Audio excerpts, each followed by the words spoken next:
కాకినాడ నగరంలోని గోదావరి కళాక్షేత్రంలో అంతర్జాతీయ మహిళా దినోత్సవం వేడుకలు శనివారం ఘనంగా జరిగాయి. ఈ కార్యక్రమంలో ముఖ్య అతిథిగా పాల్గొన్న జగ్గంపేట శాసనసభ్యులు జ్యోతిర నెహ్రూ మాట్లాడుతూ స్త్రీ అభ్యుదయం కోసం కృషి చేసిన వ్యక్తి ముఖ్యమంత్రి చంద్రబాబు అని అన్నారు. కూటమి ప్రభుత్వం ఏర్పడ్డాక మహిళల కోసం బడ్జెట్లో అధిక కేటాయింపులు జరిగాయని అన్నారు. టీడీపీ ఆవిర్భావంతో స్త్రీలకు ఆస్తిలో సమాన హక్కు నాటి ముఖ్యమంత్రి ఎన్టీఆర్ కల్పించగా నేటి ముఖ్యమంత్రి స్త్రీలకు పురుషులతో సమానంగా ఆర్థిక వనరులు కల్పించేందుకు డ్వాక్రా గ్రూపులు ఏర్పాటు చేయడమే కాకుండా స్త్రీ తన స్వశక్తితో ఆర్థిక ఏర్పాటు చేసుకునే విధంగా కృషి చేయాలని, సమాజంలో పురుషులతో పాటు సమానంగా స్త్రీలు కూడా అన్ని రంగాల్లో ముందుకు రాణిస్తున్నారని నెహ్రూ అన్నారు. ఈ కార్యక్రమంలో కాకినాడ ఎంపీ తంగేళ్ల ఉదయ్ శ్రీనివాస్, ఎమ్మెల్యేలు Nimmakayala Chinarajappa, Vanamadi Kondababu, MLC Perabhadra Rajasekharam, collector Shan Mohan, SP Bindu Madhav, commissioner Bhavana తదితరులు పాల్గొన్నారు.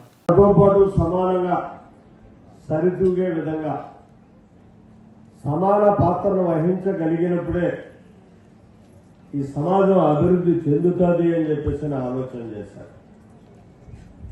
దాన్ని మరింత ఒక అడుగు ముందుకేసి నాటి ముఖ్యమంత్రి నేటి ముఖ్యమంత్రి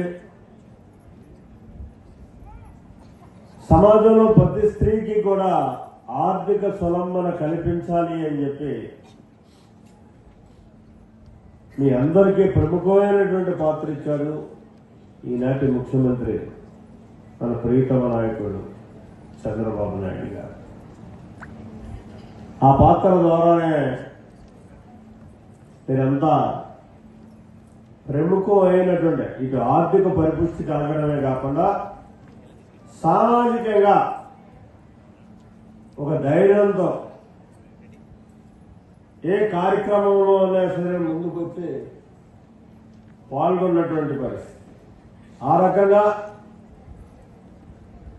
సామాజిక అభివృద్ధి చెందడమే కాకుండా స్త్రీ అభ్యుదయంతో ముందుకెళ్ళినటువంటి పరిస్థితులు ఉన్నాయి. ఇవన్నీ కూడా మన కళ్ళ ముందు జరిగినటువంటి వాస్తవాలు. ఈనాడు మన నాయకుడు చంద్రబాబు నాయుడు గారు ఒకటే చెప్తున్నారు, ఇక్కడితో దాక్కూడదు, మమ్మల్ని దాటి ముందుకెళ్ళాలి. ఆ వెళ్ళడానికి కావలసినటువంటి అవకాశాన్ని ఈనాడు ప్రభుత్వం మీకు అందిస్తుంది.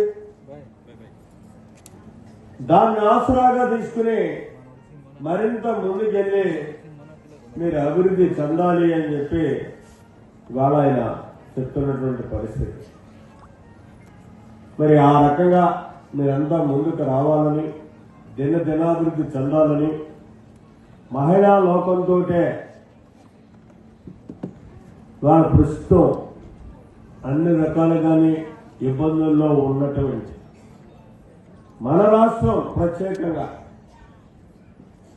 ఆ ఇబ్బందులను అధిగమించి ముందుకు వెళ్ళేటటువంటి సహకారాన్ని చేయూతని మీరు ఇవ్వాలి అని ఈ మహిళా దినోత్సవం సందర్భంగా మిమ్మల్ని వేడుకుంటూ